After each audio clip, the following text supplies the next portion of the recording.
More and more parents nowadays are choosing to not circumcise their babies. But a lot of parents have questions about what do you do with a baby's intact foreskin? Is there any special kind of care you need to give it?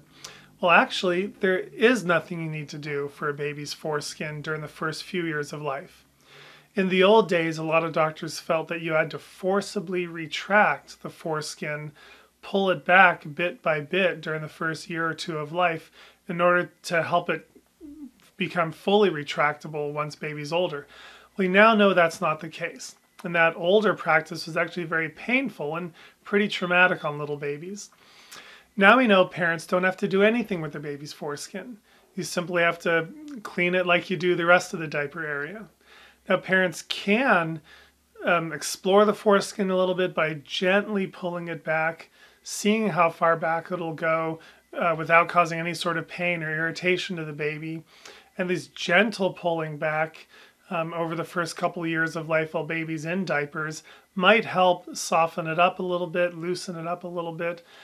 But foreskins really don't start to become fully retractable until a baby is usually 3 or 4, sometimes not even until they're 7, 8, or even 10.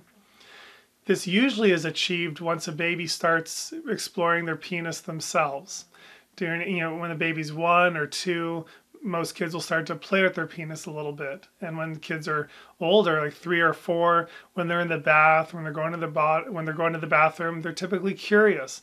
They'll start pulling back the foreskin, stretching it, pulling it. These are all very natural things that you should allow your young boys to do so that they eventually can retract their foreskin. But let kids do it themselves. Parents typically don't have to do anything for the foreskin in the toddler or preschool years. The foreskin will almost always naturally retract by itself. If you're worried about your child's foreskin, you're not sure it's retracting enough, and you want to have your pediatrician check it out, just ask your doctor at your child's next checkup. He or she can look at the foreskin and make sure that it is on the road to eventually becoming fully retracted. Now, there are some things parents should know about foreskins that are circumcised.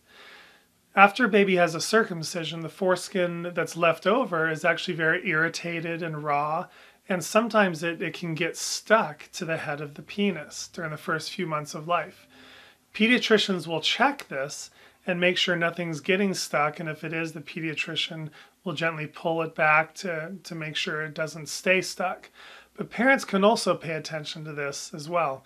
After your baby's circumcised, when you do change the diaper, pull the foreskin back a little bit. Any of the areas that are a little bit swollen or moving back up and covering the head of the penis, if you gently pull those areas back, prevent them from getting stuck during the healing process and during the first few months of life, then you won't have to worry about any foreskin getting re-stuck to the head of the penis.